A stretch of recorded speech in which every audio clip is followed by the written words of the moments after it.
আপনি জানেন, ইসলামের একটি যুদ্ধ সংঘটিত হয়েছিল শুধুমাত্র একজন মুসলিম নারীকে বিবস্ত্র করার অপরাধে। ধর্ষণ তো বহু পরের কথা, মাত্র একজন মুসলিম নারীকে বিবস্ত্র করার অপরাধের জেরে মদিনার ইহুদি গোত্র বনু কাইনুকার বিরুদ্ধে রীতিমতো যুদ্ধ হয়েছিল। কাহিনী হল, আরবের এক নারী তার পণ্য সামগ্রী নিয়ে বনু কাইনুকার বাজারে এসেছিল। মহিলাটি বাজারে তার পণ্য বিক্রি করে সেখানকার এক স্বর্ণকারের দোকানের সামনে বসেছিল। মহিলার মুখ নেকাবে ঢাকা ছিল। সেখানকার কিছু ইহুদি তাকে মুখ খোলার জন্য পীড়াপিড়ি করছিল, কিন্তু সেই মহিলা মুখ খুলতে অস্বীকৃতি জানায়। তখন ইহুদি স্বর্ণকার সেই মহিলার পেছনের দিকের কাপড়ের প্রান্ত কিছু একটা জিনিসের সাথে গিট্টু দিয়ে রাখে।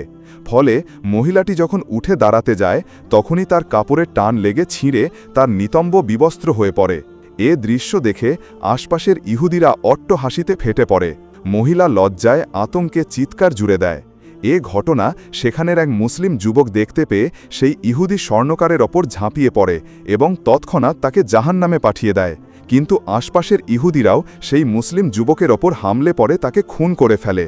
তখন সেই মুসলিমের পরিবারের লোকজন মুসলিম সমাজের কাছে ইহুদিদের বিরুদ্ধে সাহায্য প্রার্থনা করলে মুসলিম সমাজে প্রতিশোধের আগুন ছড়িয়ে পড়ে। ফলে বনু কাইনুকার যুদ্ধ সংগঠিত হয়।